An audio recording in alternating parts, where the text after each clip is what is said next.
Get out. Now. Olivia didn't raise her voice. She didn't need to. The words landed harder that way, flat and certain, like something already decided long before that moment. Rain hammered against the windows behind her, a steady, relentless drum that filled the silence my son refused to break.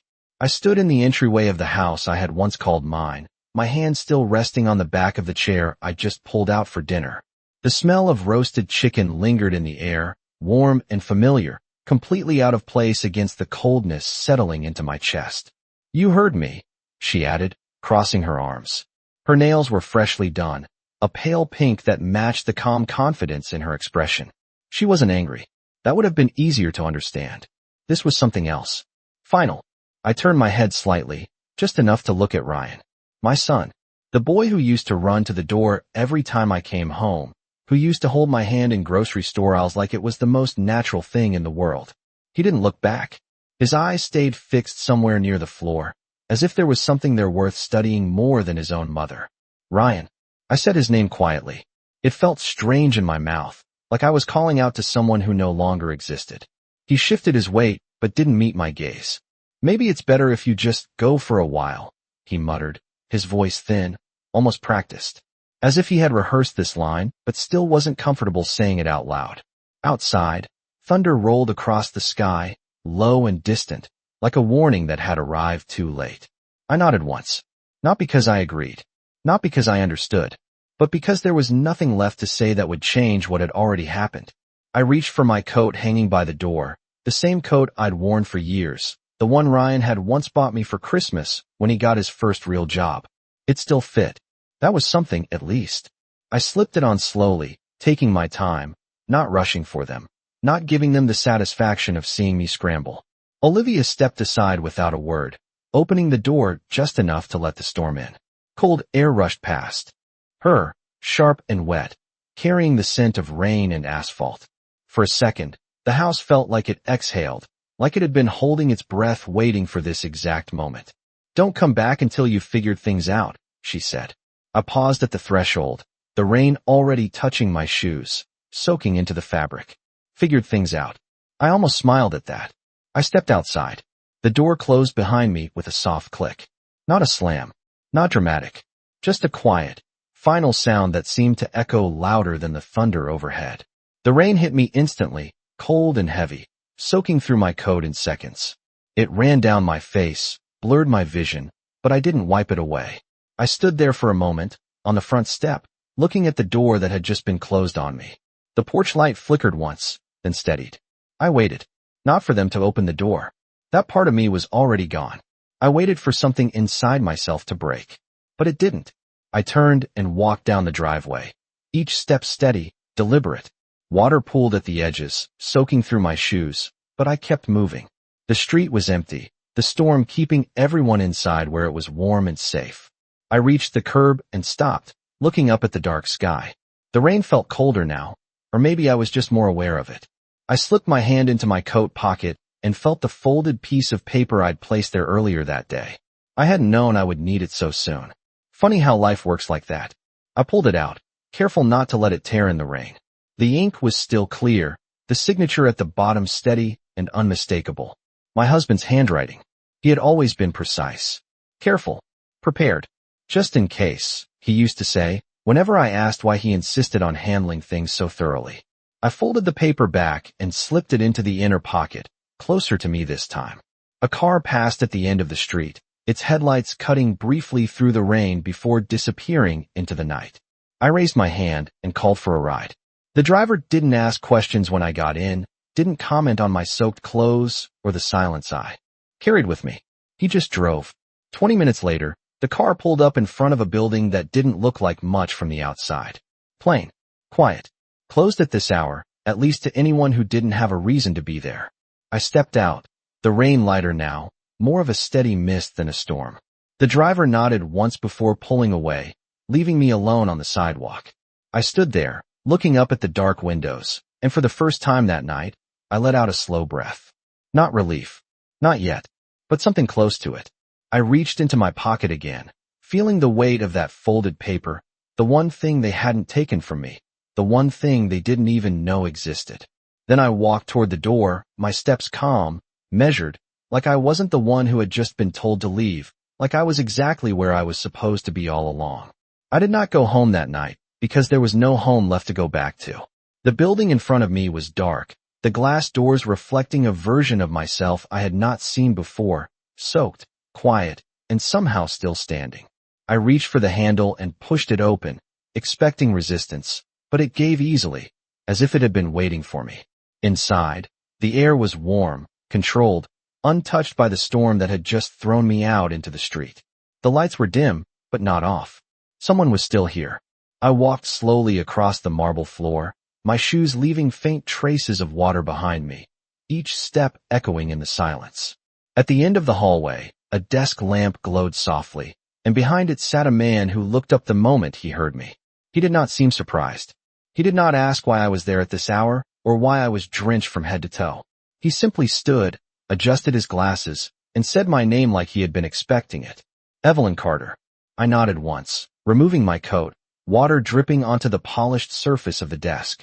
He gestured to the chair across from him. Please, have a seat. I sat down slowly, placing my hands in my lap to keep them still. It had been years since I had been here, years since I had needed to think about any of this. My husband had always taken care of it. That was his way. Quiet preparation. Careful planning. The man in front of me opened a folder without asking for anything further. Your husband instructed us to be available to you at any time, he said calmly. Day or night. No appointment necessary. I watched his hands as he turned the pages, steady and precise. The same kind of steadiness my husband used to have when he worked through numbers at the kitchen table late at night. I used to think he was being overly cautious. I used to tell him we were fine, that we did not need all these extra layers, all these safeguards. He would just smile and say, it is not about what we need today. It is about what you might need tomorrow. I slid the folded paper out of my pocket and placed it on the desk. He did not even need to read it fully. He recognized the signature immediately. Of course, he said softly. He always did things properly. There was no pride in his voice, no admiration, just a quiet acknowledgement of something that had already been decided long ago. He turned the document toward himself and began to review it more carefully, his finger tracing the lines as if confirming what he already knew. I sat there and listened to the faint sound of rain against the windows, softer now, more distant, like the storm had already moved on to someone else. For a moment, I thought about the house, about the dinner still sitting on the table, about the chair I had pulled out and never sat in. I wondered if they had finished eating. I wondered if they had said anything after I left, or if the silence had just settled in like it always did when something uncomfortable was pushed aside instead of faced. The man closed the folder gently and looked up at me. Everything is exactly as your husband intended, he said. You are the sole beneficiary of the trust. Full control. Immediate access. There was no pause. No hesitation. Just facts. Clear and final. I nodded once. I did not ask questions. I did not need explanations. I understood enough. He continued, his tone unchanged. The primary residence is held under the trust. Any individuals currently residing there do so at your discretion. The accounts linked to the trust can be adjusted immediately. Access can be granted or revoked as you see fit. I let the words settle, not because they were complicated, but because they were simple in a way that changed everything. Outside, the rain slowed to a steady rhythm, no longer urgent, no longer demanding attention. Just there, like background noise. I folded my hands together and looked at the surface of the desk, at the faint reflection staring back at me. I did not feel anger, not the way people expect. There was no rush of heat, no need to raise my voice or make a scene. What I felt was something quieter, clearer, the kind of clarity that comes when something breaks clean instead of shattering into pieces. What do you need from me? He asked. I lifted my eyes to meet his. Nothing complicated, I said. Just follow the instructions as written. He nodded, as if that was exactly what he expected me to say.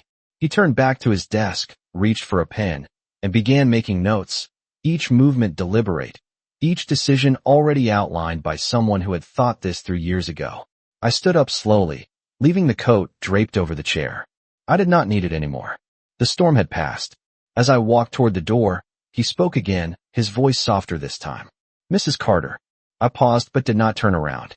They will not understand what is happening at first. I allowed a small breath to leave my lips, something close to a quiet acknowledgement. They do not need to, I said. And then I stepped back out into the night. The air cool, but no longer biting. The streetlights reflecting off the wet pavement in long, steady lines. Somewhere across town, in a house that was never truly theirs, things were about to change. And for the first time in a very long time, I was not the one being asked to leave. The first call came just after sunrise. I was sitting by the window of a quiet hotel room, the kind that did not ask questions and did not remember faces, watching the last traces of rain slide down the glass in slow, uneven lines. My clothes from the night before were draped over a chair, still damp, still carrying the faint smell of cold air and asphalt. The phone on the small table vibrated once, sharp against the silence, and I looked at it for a moment before picking it up. Ryan's name lit up the screen. I let it ring twice more before answering. His voice came through immediately, tighter than usual, stripped of its usual confidence. "Mom, what did you do?" It was not a question. Not really. It was an accusation wrapped in confusion. I leaned back slightly in the chair, my fingers resting lightly against the edge of the table. "Good morning, Ryan," I said, my tone even, almost gentle. There was a pause on the other end, just long enough for him to realize I was not going to match his urgency. "The accounts are frozen," he said, his voice rising despite himself. "I cannot access anything. The house payment did not go through. Olivia is saying there is some kind of legal hold." I listened without interrupting, letting him fill the space with his own unraveling. Outside, the sky had cleared into a pale gray, the storm reduced to nothing more than a memory hanging in the air. "Did something happen?" I asked calmly. The silence that followed was different this time. Sharper. He knew. Or at least, he was starting to. "Mom," he said again, slower now, more careful. "This is not funny." "I never said it was," I replied. I could hear Olivia in the background then, her voice lower but more urgent, words spilling over each other too quickly to catch clearly, but the tone was unmistakable. Controlled panic. Ryan covered the phone for a second, then came back. "The bank says everything is under your name," he said. "All of it." I did not respond immediately. I let the weight of that statement settle between us, the truth of it expanding in the space he had just opened. "Your father believed in being thorough," I said finally. "He always did." Another pause. Longer this time. I could almost picture him standing in the kitchen, one hand pressed against the counter, the other gripping the phone too tightly, trying to piece together something he had never bothered to understand before. "Olivia says this has to be a mistake," he continued, but there was less certainty in his voice now. Less conviction. I glanced at the folded document on the table beside me, now dry, its edges crisp again, as if the night had never touched it. "Your wife says many things," I said quietly. "That does not make them true." The line went still for a moment, not disconnected, just suspended. "Mom," he said, and this time there was something else in his voice. Not anger. Not yet. Something closer to unease. "What is going on?" I stood up slowly and walked toward the window, looking out at the street below where people were beginning to move through their morning routines, coffee cups in hand, unaware of how quickly things could shift. "Last night," I said, "you asked me to leave." I did not raise my voice. I did not emphasize the words. I simply stated them. There was no immediate response. I imagine he remembered it then, not the words themselves, but the feeling of it. The way it had been said. The way it had been allowed. "That is not what I meant," he said quickly, too quickly. "I just thought you needed some space." I nodded once, though he could not see it. "And now you have it," I replied. Behind him, Olivia's voice rose slightly, sharper now, pushing into the conversation whether he wanted it or not. "Tell her to fix it," she said, not bothering to lower her tone. "This is ridiculous." Ryan did not repeat her words, but he did not need to. I had already heard enough. "Mom," he said again, softer this time, almost careful. "Can you just call the bank and clear this up?" I rested my hand against the cool glass of the window, feeling the faint chill that still lingered from the night before. "There is nothing to clear up," I said. "Everything is exactly as it should be." The silence that followed was heavier than before. Not confused. Not uncertain. This one understood. "You did this on purpose," he said, and now there was something new in his voice. Something that had not been there before. Awareness. I closed my eyes for a brief moment, not out of exhaustion, but to steady the clarity that had settled in so completely. No, I said. Your father did. I am simply honoring what he put in place. Olivia's voice cut in again, louder now, no longer controlled. She cannot do this. This is our house. Our accounts. Ryan did not respond to her immediately. For the first time, he sounded like he was actually thinking. Like he was finally stepping outside of the version of things he had accepted without question. Mom, he said slowly, if everything is in your name, then. He did not finish the sentence. He did not have to. Then you should probably start asking yourself why you believed it was ever yours, I said quietly. The line went completely silent.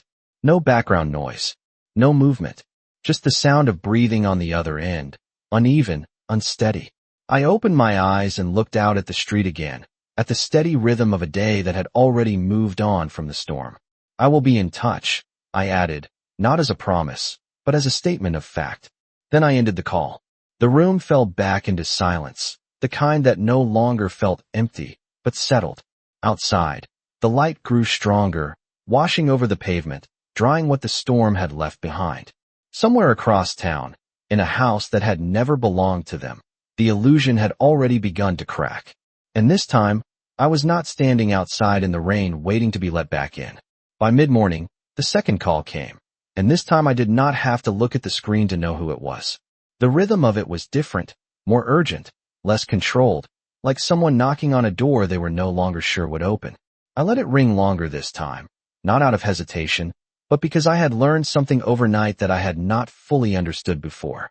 Silence has weight. It makes people reveal more than words ever could. When I finally answered, Olivia spoke first. She did not greet me. She did not soften her tone. She went straight to the point, her voice sharp but unsteady underneath. You need to fix this. I said nothing. I let the quiet stretch just long enough for her to feel it.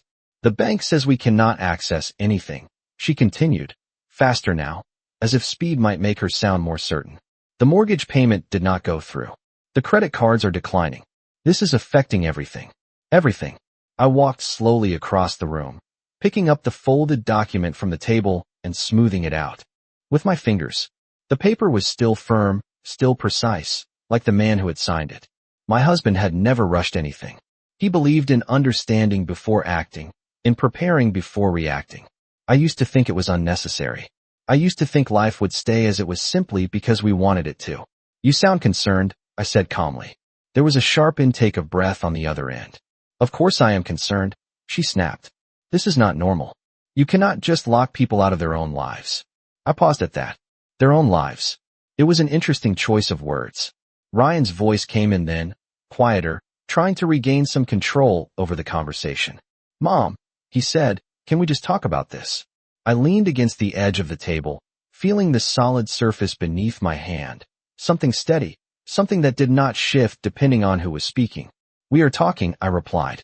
He exhaled slowly, and I could hear the effort it took for him to keep his voice even. The lawyer said everything is under the trust, he said, that it all traces back to Dad. He hesitated, then added, I did not know. I closed my eyes briefly, not in frustration, but in recognition. Of course he did not know. He had never asked.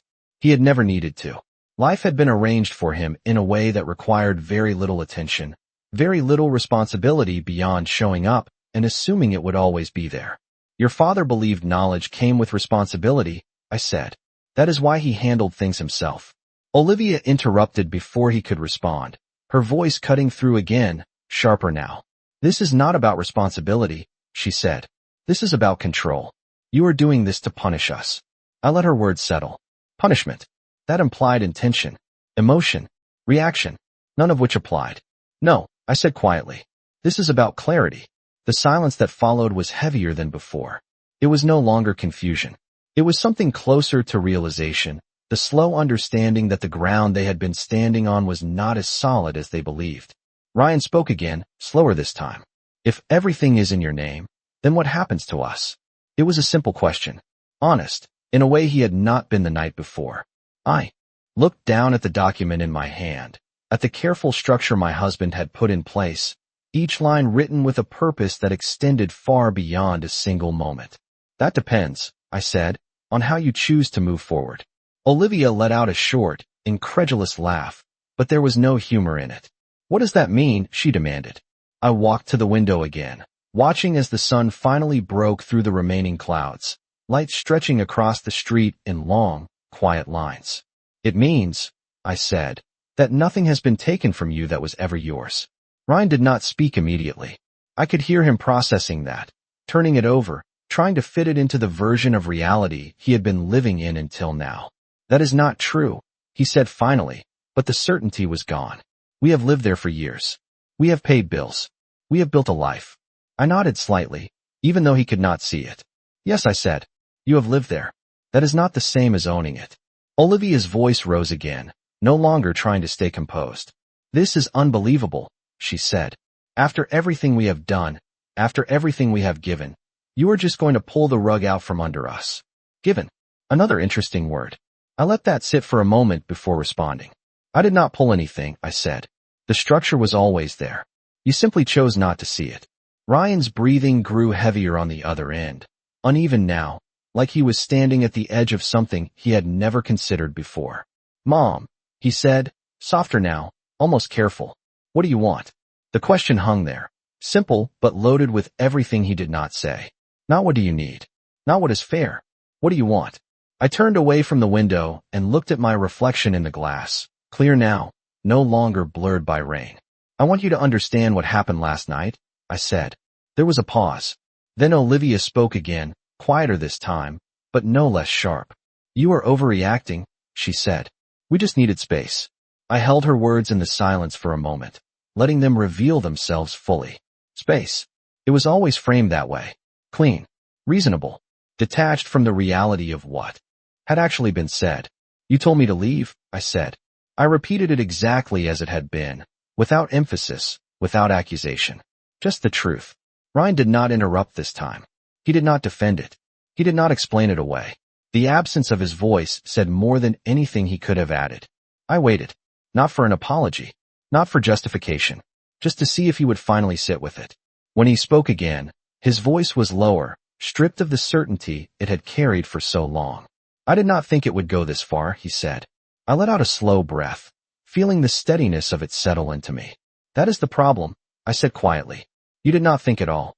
The call did not end cleanly, but it ended exactly where it needed to. I set the phone down on the table and stood there for a moment, letting the silence settle again, heavier now, more defined. Outside, the sunlight had fully taken over the sky, washing away the last traces of the storm as if it had never been there at all. It was strange how quickly things could change. One night you were standing in the rain, unwanted, dismissed. The next morning, everything is quiet, clear, and exactly where it was always meant to be. I moved slowly through the room, gathering the few things I had brought with me, folding them carefully, not because I needed to, but because it gave me time to think without rushing. My husband used to say that the way you handle small things reveals how you will handle the big ones. I had not understood that then. I do now. The phone remained still for several minutes before lighting up again, this time with a message instead of a call. It was from Ryan. Just one line. Can we meet? I read it once, then again, not because I needed clarity, but because I was measuring the tone behind the words. It was not a demand. It was not an accusation. It was something else. Uncertain. I did not answer right away. I walked to the window again, watching people move through their day, unaware of the quiet shift that had just taken place in a house a few miles away. A man crossed the street holding a cup of coffee, his pace steady, his expression neutral. Life continued. It always does. When I finally picked up the phone, I typed a response without hesitation. This afternoon. The office. I sent it before I could reconsider, not because I doubted the decision, but because I had learned that hesitation often invites confusion. Clear decisions leave less room for misunderstanding. The reply came almost immediately. Okay. No questions. No arguments. That told me more than anything he could have said. I set the phone down again and reached for the document on the table, folding it once more and placing it carefully into my bag. It no longer felt like a safeguard. It felt like a boundary, something that had always existed, but had only now been recognized for what it was. By early afternoon, I was standing outside the same building as the night before, but everything about it felt different. The air was warmer. The light was stronger. Even the glass doors reflected a clearer version of the world around me. Inside, the same quiet waited, unchanged, steady. The man at the desk looked up as I entered and gave a small nod, as if acknowledging that the next part of the process had begun. "They will be here shortly," he said. I nodded once and took a seat, placing my hands calmly in my lap. I did not feel nervous. I did not feel anxious. There was no rush of emotion demanding to be expressed. There was only a quiet awareness that this moment had been building for longer than I had realized. When the door opened, I did not turn immediately. I heard their footsteps first. One steady, one slightly quicker, less controlled. Olivia entered the room first, her posture rigid, her expression composed but tight around the edges. Ryan followed just behind her, his gaze shifting briefly toward me before dropping again, not in avoidance this time, but in thought. They stopped a few feet away, as if unsure where exactly they were supposed to stand. For a moment, no one spoke. The room held the silence differently now. Not empty, not awkward, just full of things that had not yet been said.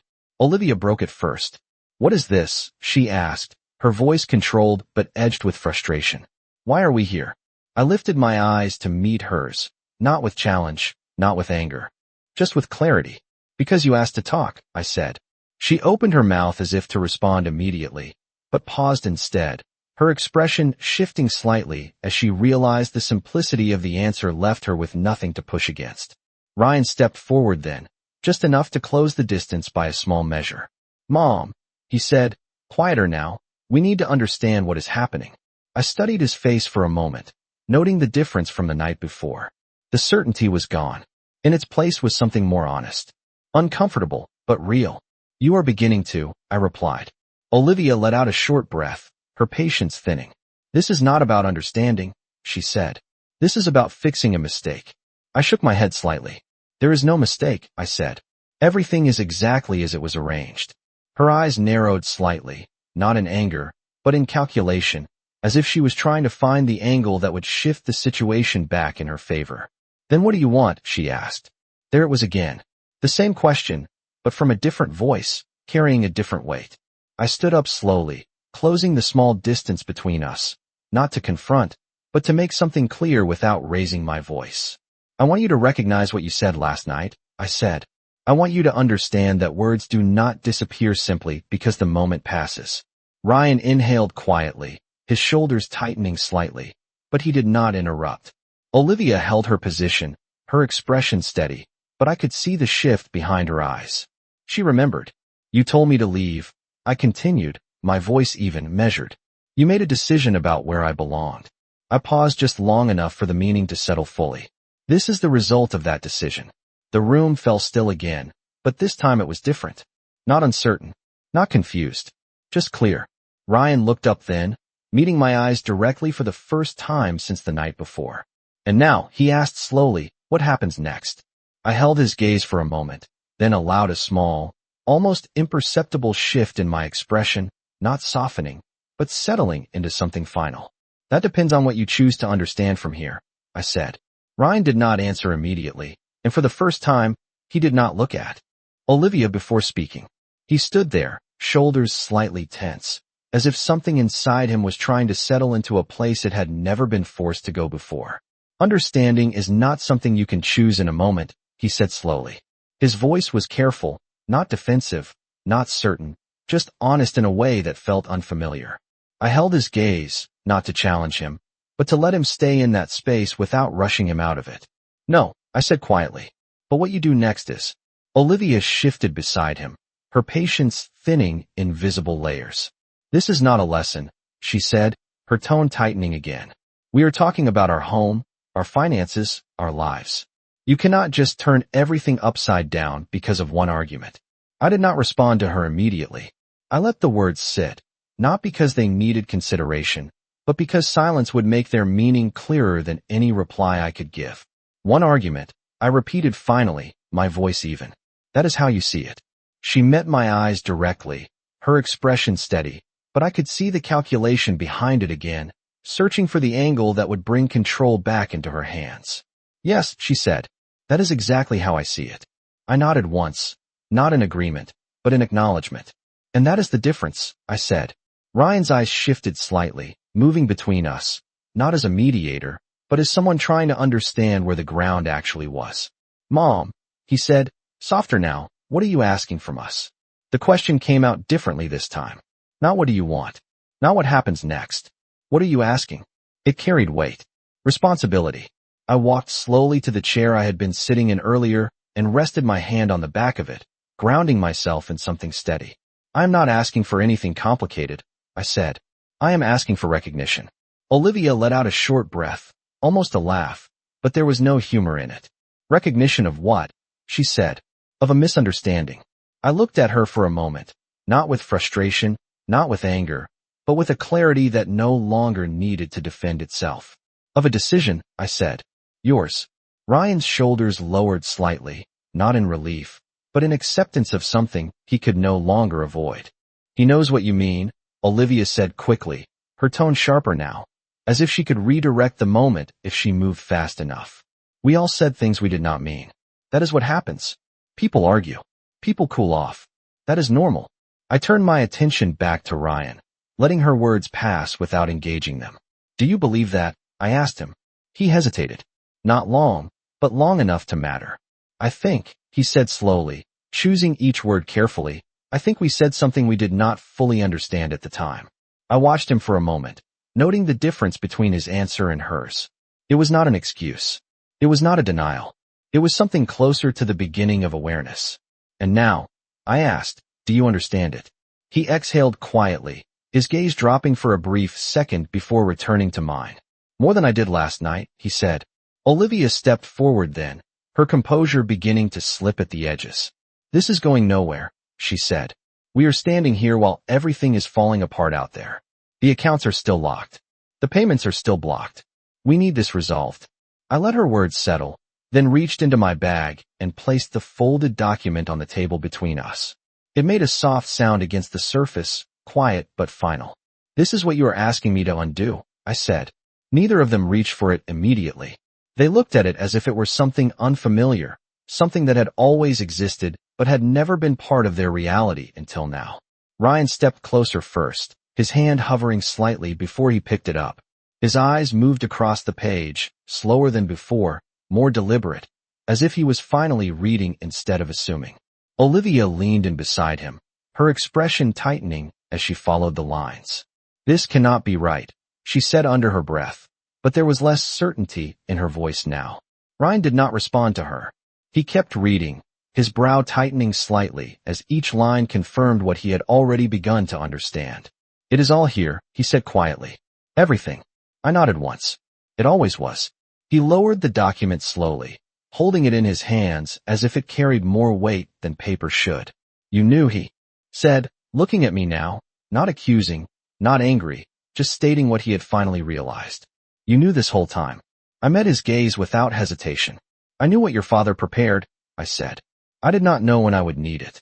Olivia straightened slightly, her expression sharpening again, but this time it felt different. Less controlled.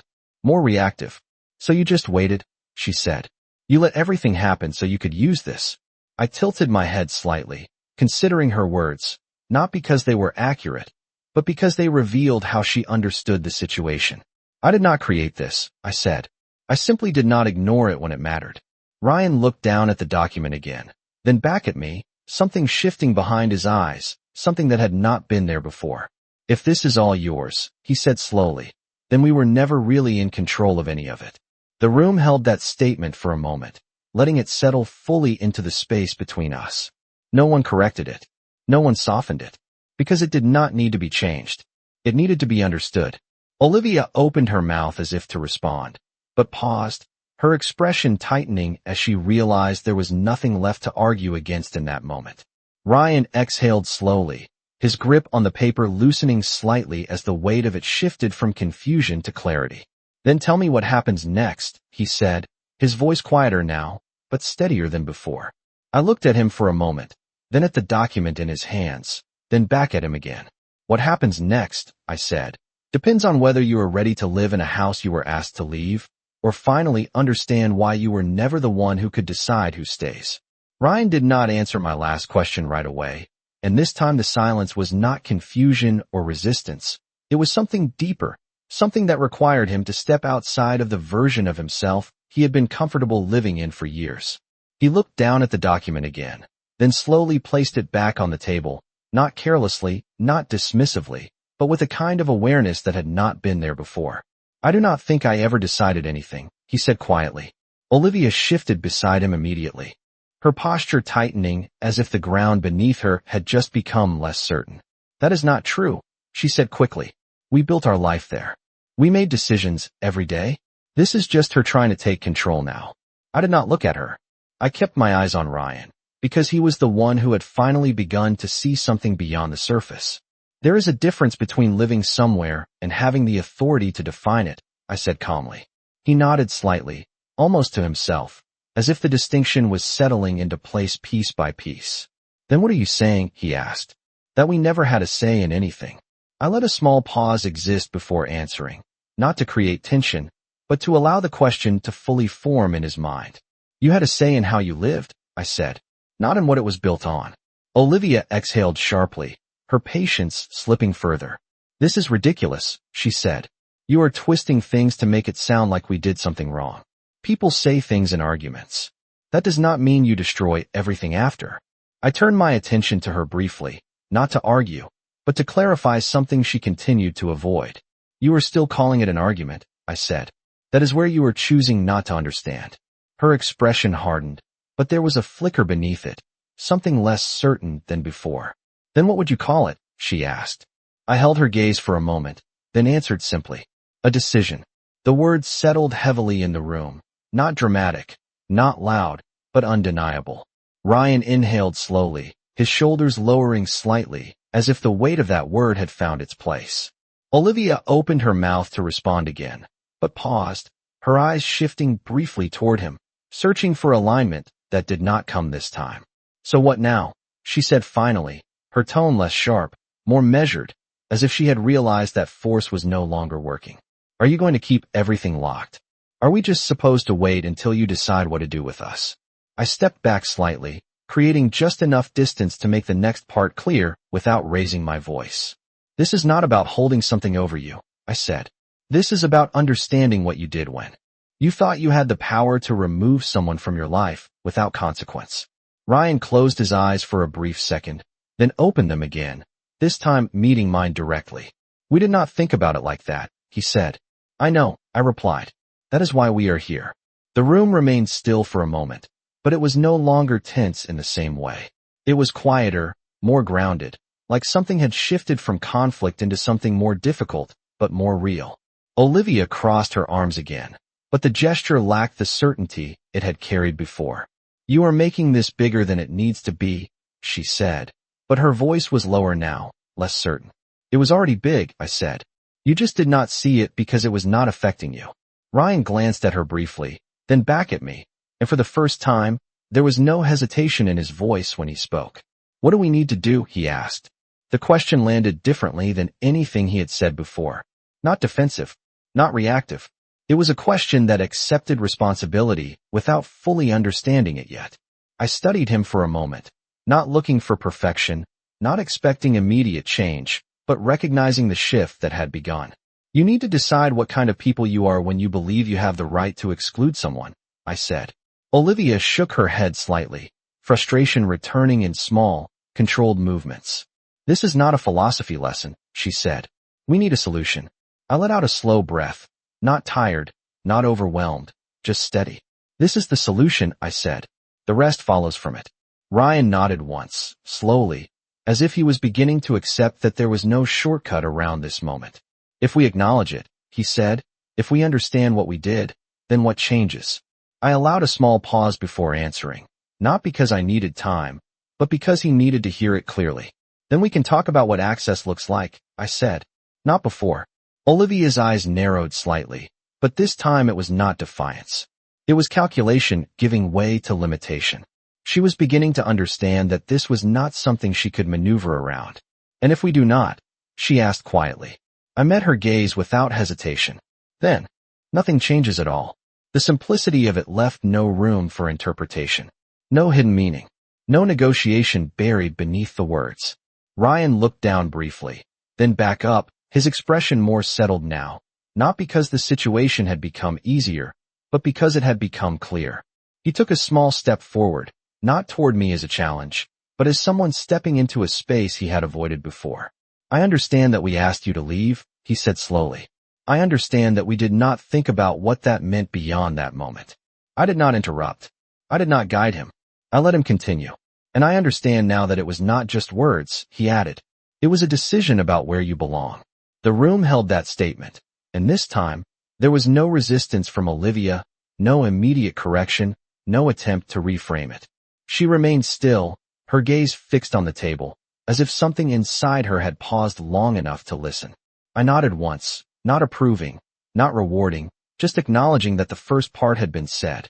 Ryan exhaled quietly, the tension in his shoulders shifting into something more grounded. So what happens now? He asked again, but this time the question was different. It was no longer about control. It was about consequence. I looked at him, then at Olivia, then back at him again. Now, I said, we find out whether you meant what you said last night, or whether you were ready to understand why it mattered at all. No one spoke after that, not because there was nothing left to say, but because for the first time, silence was doing exactly what it was supposed to do. It was forcing everything into the open without distortion, without interruption. Ryan stood still, his posture no longer defensive, no longer uncertain, just present in a way I had not seen in a long time. Olivia remained beside him, but the distance between them felt different now, not physical, but something quieter, something that had shifted beneath the surface. I reached for the document again and slid it slightly closer to them, not offering it, not taking it away, just placing it where it belonged, in the center of what we were all finally looking at. This was never hidden, I said calmly. It was simply never questioned. Ryan nodded. Once, slowly, as if each word was finding its place in something larger than the moment. I see that now, he said. Olivia did not respond immediately. Her eyes remained fixed on the paper, but her expression had changed. The sharp edges were still there, but something underneath them had softened, not into agreement, but into recognition that this was not something she could push past with force. So what exactly are you waiting for? She asked finally, her voice quieter, more measured. An apology. I shook my head slightly. No, I said. Not words. Words are easy. Ryan looked at me carefully, as if he already understood where this was going, but needed to hear it fully. Then what? He asked. I let a small pause settle, not to create tension, but to give the answer the space it needed to land without resistance. I am waiting to see if you understand the difference between having access to something and being entrusted with it, I said. Olivia exhaled slowly, her arms lowering slightly from where they had been crossed. That sounds like the same thing, she said, but there was less certainty in her voice now. It is not, I replied. Access can be taken. Trust has to be earned. Ryan's gaze dropped briefly to the table, then lifted again, steadier this time. And you do not trust us, he said. I met his eyes without hesitation. Not in the way you think I should, I said. The room held that quietly, without argument, without immediate defense. Olivia stepped forward then, just slightly, her voice controlled but carrying a different tone now, something closer to careful than confrontational. And what would change that? She asked. I studied her for a moment, not looking for the right answer, but for whether she was ready to hear it. Consistency, I said. Not in what you say today, but in what you do after this moment is over. Ryan nodded slowly, the meaning settling deeper this time, not as something to respond to, but as something to carry. Olivia glanced at him, then back at me, her expression tightening briefly before easing again. So we just wait, she said. I tilted my head slightly. No, I said. You continue living. The difference is that now you understand what that actually means. Ryan let out a quiet breath, his shoulders lowering as if something inside him had finally stopped resisting what was in front of him. And the house, he asked, his voice steady but careful. Do we still live there? I let the question sit for a moment, not because I needed time, but because it mattered how it was understood. You are there now, I said. That has not changed. Olivia's eyes narrowed slightly, not in defiance, but in concentration. But it could, she said. I nodded once. Yes, that is the part that has always been true. The simplicity of it left no room for negotiation, no illusion to hide behind. Ryan looked down briefly, then back up, something more grounded in his expression now. Then we do not treat it the same way, he said. It was not a question. It was a realization forming in real time. No, I replied. You do not. Olivia remained still, her gaze shifting slightly, as if she was recalibrating everything she had assumed before walking into this room. And the accounts, she asked. The payments. I stepped back slightly, creating space again, not to distance myself, but to let the structure of what was already in place speak for itself. Those can be adjusted, I said, gradually, based on what happens next. Ryan nodded again, slower this time, more deliberate. Not all at once, he said. No, I confirmed. Not all at once. Olivia exhaled, the tension in her posture easing just enough to reveal something else beneath it. Not acceptance, not yet, but awareness that this was no longer a situation she could control by pushing harder. And if we try to go around this, she said quietly, almost as if she was testing the edges of the boundary. I met her gaze directly. Then you will find that there is nowhere around it to go. The room settled again, but this time it felt different. Not heavy, not tense, just clear. Ryan looked at me for a long moment, then nodded once more, a small movement, but one that carried more weight than anything he had said before. I understand, he said. I did not respond with approval. I did not soften. I simply accepted that he had reached the point where understanding could begin. Olivia remained quiet, her eyes still on the table, her posture no longer rigid, but not relaxed either, as if she was standing between what she had believed and what she could no longer ignore.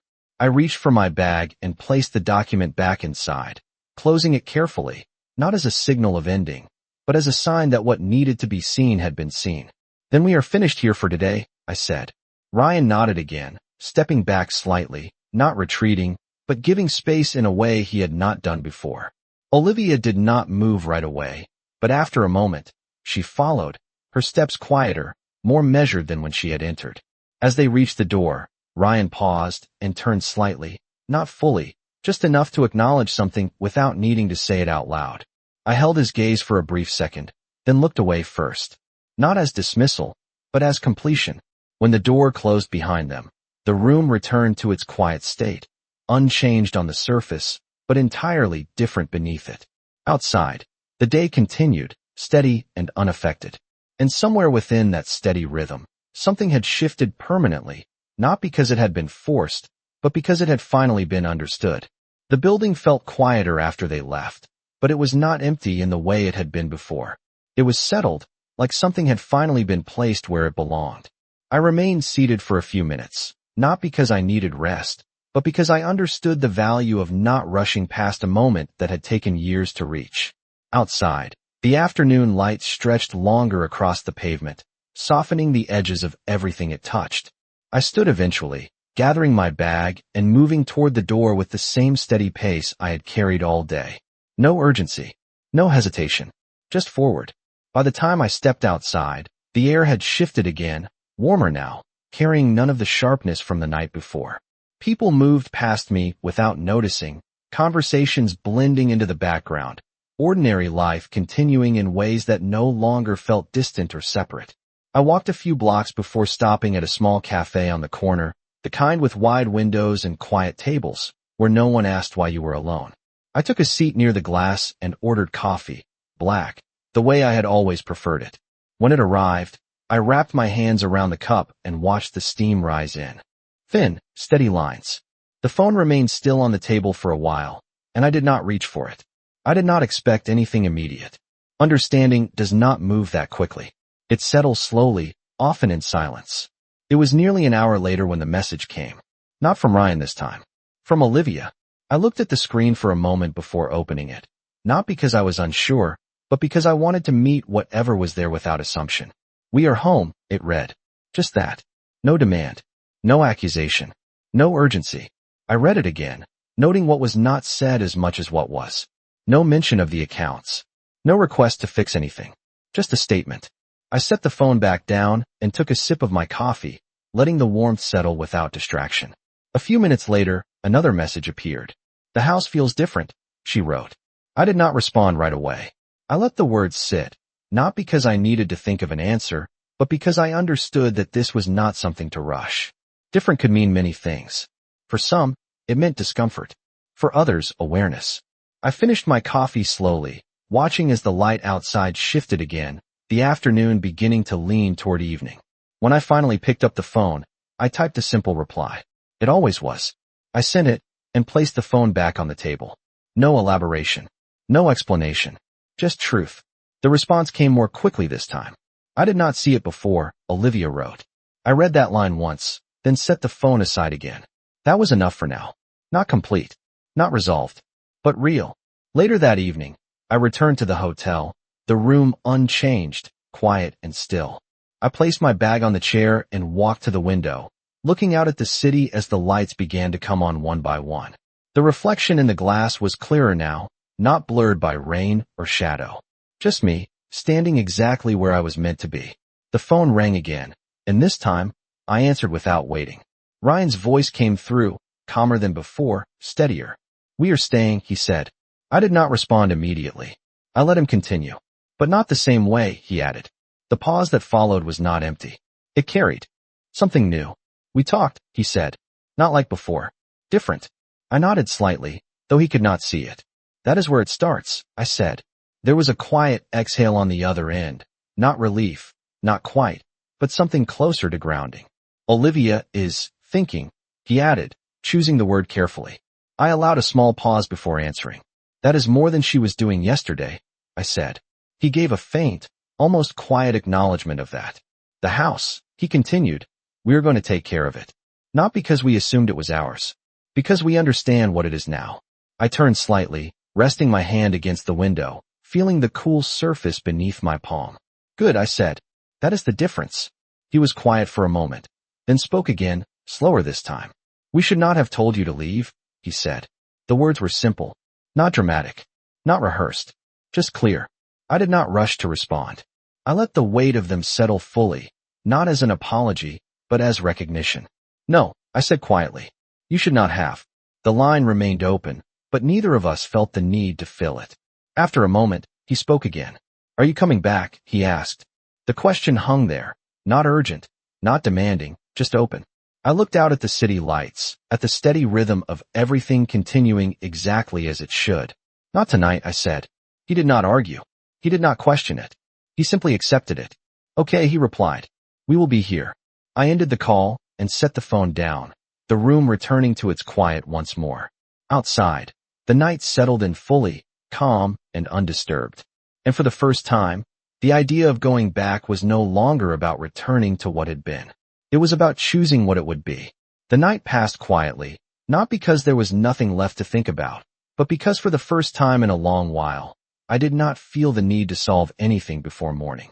I slept without interruption, and when I woke, the light coming through the curtains was steady, soft, and uncomplicated. No storm, no urgency, just a new day that did not carry the weight of the one before it. I remained in bed for a few moments, listening to the stillness of the room, the kind that does not press against you but allows you to move within it freely. Then I stood, moved through my routine slowly, deliberately, as if each action deserved its full attention. When I reached for my phone, there were no missed calls, no messages waiting. That, more than anything, told me what I needed to know.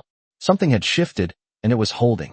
I got dressed and left the hotel just after 9, the air outside crisp but calm, the streets already active with the steady rhythm of people moving through their day. I did not call ahead. I did not announce that I was coming. Some things are better understood without preparation. The drive across town felt shorter than usual, not because the distance had changed, but because I was no longer carrying the same questions with me. When I turned onto the street, the house looked exactly as it always had. The same structure, the same front yard, the same quiet presence that had stood there for years without needing to prove anything. I parked at the curb and sat for a moment, looking at it, not with hesitation, but with clarity. Then I stepped out of the car and walked up the driveway, each step steady, measured, grounded in something that no longer shifted beneath me. The door was not closed all the way. It was slightly open, just enough to suggest awareness, not oversight. I paused at the threshold, not because I needed permission, but because I understood what this moment represented. Then I stepped inside. The house felt different. Not in its structure, not in its layout, but in the way the air settled. There was no tension pressing against the walls. No undercurrent of something unspoken waiting to surface. It was quiet in a way that felt intentional. Ryan was in the kitchen. He turned when he heard me. Not startled, not defensive, just present. "Mom," he said. Not loud, not hesitant, just clear. I nodded once in acknowledgement and stepped further inside, my eyes moving briefly across the room, taking in what had changed without needing to point it out. The table was cleared. The dishes from the night before were gone. The space was reset, not as if nothing had happened, but as if something had been recognized and addressed. Olivia stood near the window, her posture different from the day before, less rigid, less guarded. She did not speak immediately, but when she did, her voice carried none of the sharpness from before. "You came back," she said. I looked at her for a moment, not correcting the statement, not agreeing with it, just letting it exist as it was. "I came to see," I replied. She nodded slightly, as if she understood the distinction, even if she did not fully articulate it. Ryan stepped aside, giving space without being asked, a small movement that would have gone unnoticed before, but now carried meaning.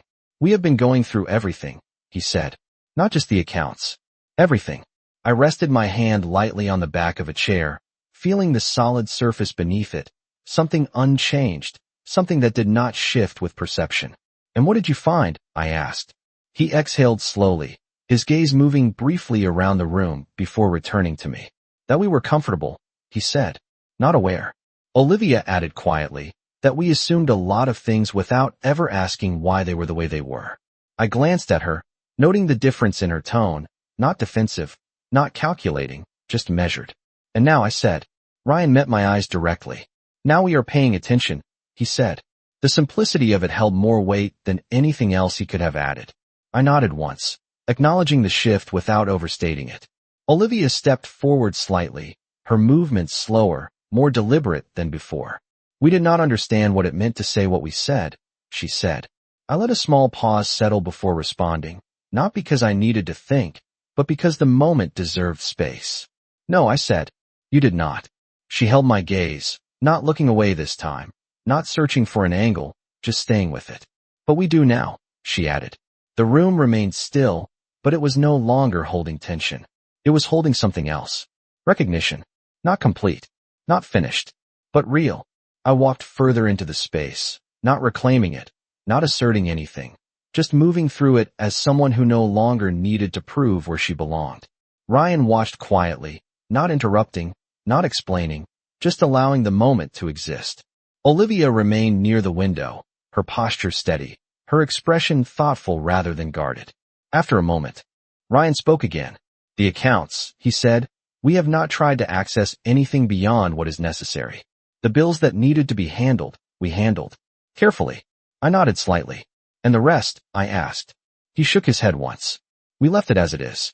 Olivia added, "We understand now that access is not the same as ownership."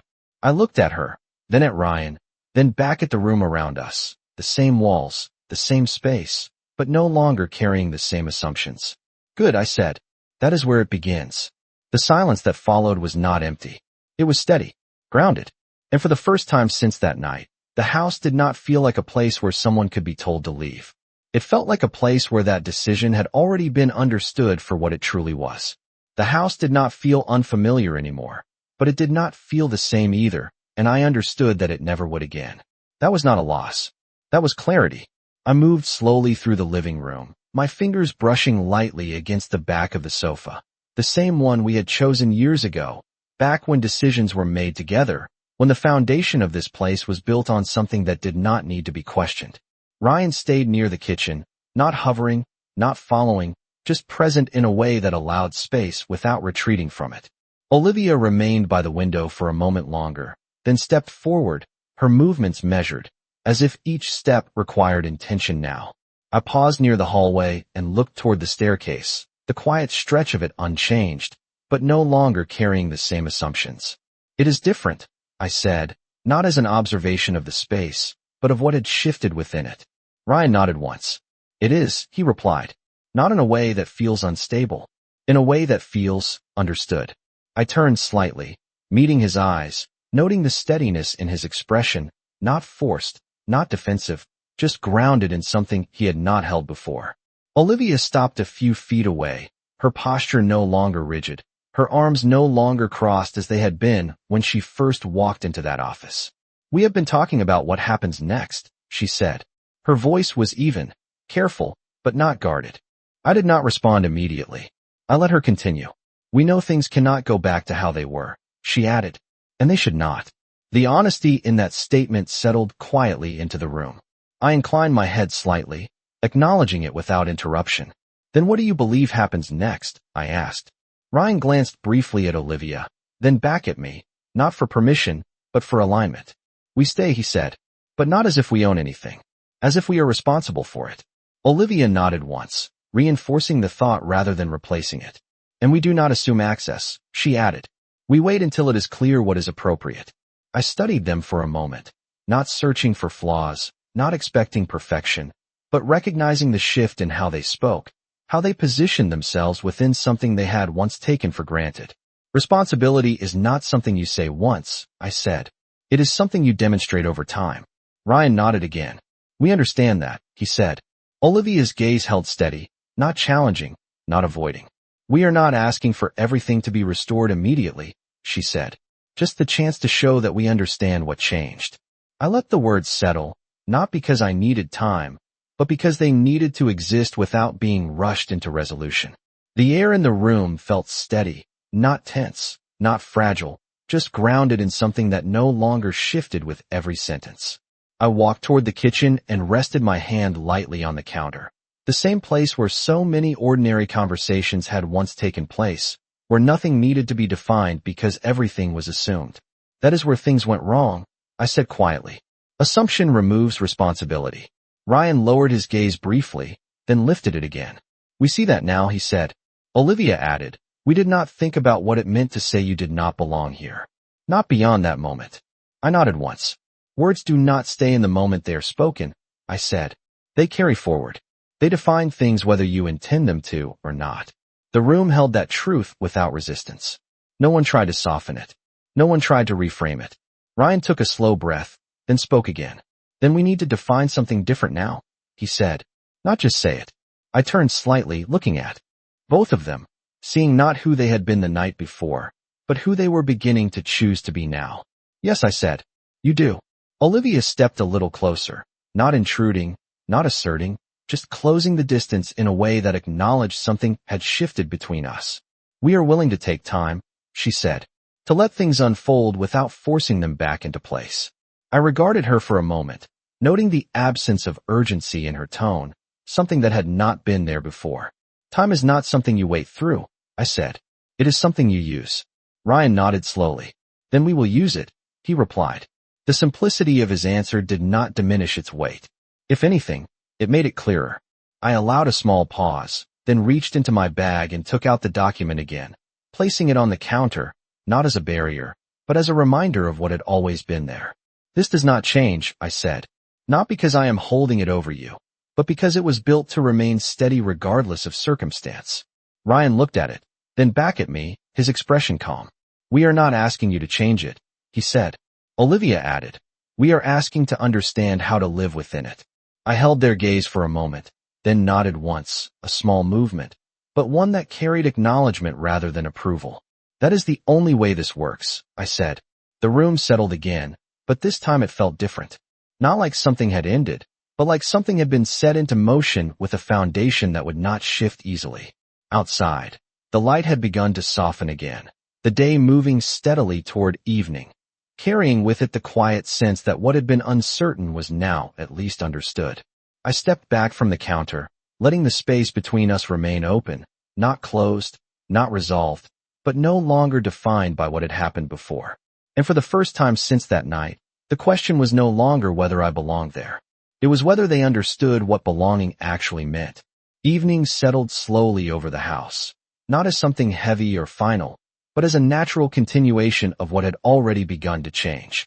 The light outside softened, stretching across the walls in quiet lines. That moved almost without notice. I stood near the kitchen for a moment longer, then turned and walked toward the living room, my steps unhurried, not because I had nowhere else to be, but because I no longer felt the need to move quickly through anything.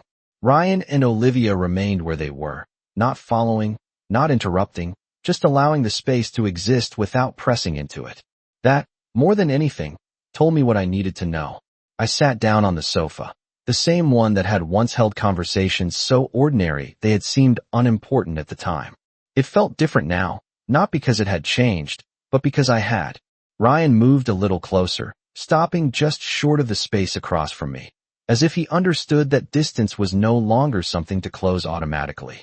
Olivia remained near the edge of the room, her posture relaxed in a way I had not seen before, not guarded, not defensive, just present. "We are not expecting anything to go back to what it was," Ryan said after a moment. His voice was steady, not searching for approval, just stating something he had come to understand. I looked at him, then at Olivia, then back at him again. "Good," I said, "because it will not." The words did not carry weight the way they might have before. They were not harsh. They were not final. They were simply true. Olivia nodded slightly, her gaze steady.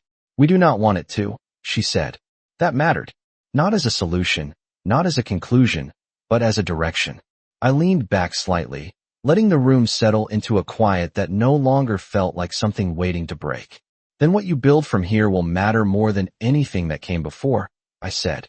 Ryan exhaled slowly, his shoulders lowering as if something inside him had finally aligned with what he was saying. "We understand that," he replied. Olivia added, "We understand that it will take time." I let a small pause exist, not because I doubted them, but because time is not something you measure in words. "You will not notice it all at once," I said. "It will show up in small things. The way you speak, the way you act when no one is watching." Ryan nodded once. "Then that is where we start," he said. I looked at him for a moment, then at the room around us, the same walls, the same space, but no longer defined by what had happened within it. "Yes," I said, "that is exactly where you start." Olivia took a small step forward, not to close the distance, but to be part of what was being said without pushing into it. "We will not forget what happened," she said. I met her gaze, not correcting her, not softening it. "No," I said, "you should not. Forgetting removes responsibility." She nodded once, accepting that without resistance.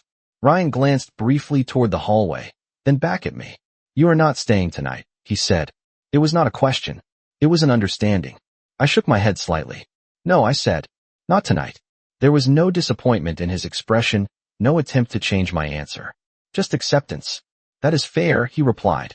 Olivia remained quiet, her posture steady, her presence no longer defined by reaction. I stood after a moment, not abruptly, not as a signal of departure, but because the moment had reached its natural end. I picked up my bag from where I had set it earlier and moved toward the door, my steps calm, grounded, unchanged by anything that had happened inside this house. Ryan followed a few steps behind, not close enough to crowd, not distant enough to disengage. Olivia walked beside him, her movements measured, her expression thoughtful rather than guarded. When I reached the doorway, I paused, not because I needed to, but because I understood that leaving this time was not the same as before. The door was open. The choice was mine. I turned slightly, looking at both of them, not searching for anything, not expecting anything, just acknowledging what had been set into motion. "This is not about who has the right to stay," I said. "It is about understanding why that question matters at all." Ryan nodded once, his expression steady. "We understand," he said. Olivia added quietly, "We are starting to." I held their gaze for a brief moment, then inclined my head slightly, not as approval, not as forgiveness, but as recognition. "That is enough for now," I said. I stepped outside, the evening air cool but steady, the sky clear, the storm from the night before nothing more than a memory that no longer held any. Wait. Behind me, the door remained open for a moment longer before closing gently, not with force, not with finality, just with quiet understanding. I walked down the driveway, each step light, not because nothing had happened, but because everything had been seen for what it truly was. At the edge of the street, I paused and looked back once, not with longing, not with regret, but with clarity.